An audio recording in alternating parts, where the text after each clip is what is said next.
આજે આપણે બનાવીશું ગવારનું શાક। તો હું અહીંયા મરચું નાખી દઉં છું। તો તમારે વધારે તીખું ભાવતું હોય તો તમે વધારે નાખી શકો છો। ત્યારબાદ હું 1 ચમચી જેટલું હળદર અને 1 ચમચી જેટલું મરચું નાખું છું અને થોડી વાર હલાવી લઈશું।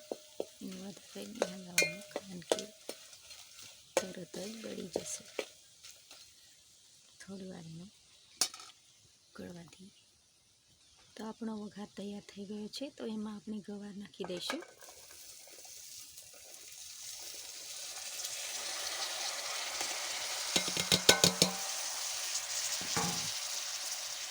હવે આપણે એમાં સ્વાદ અનુસાર નમક નાખી દઈશું।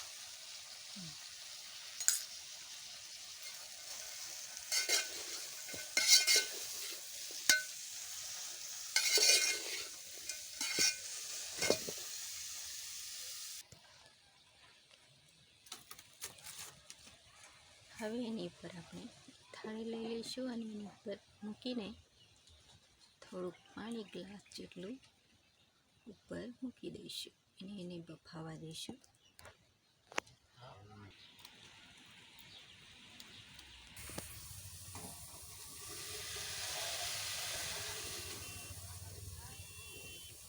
જો તમને આ વિડીયો પસંદ આવતો હોય તો લાઈક શેર સબસ્ક્રાઈબ કરી દેજો।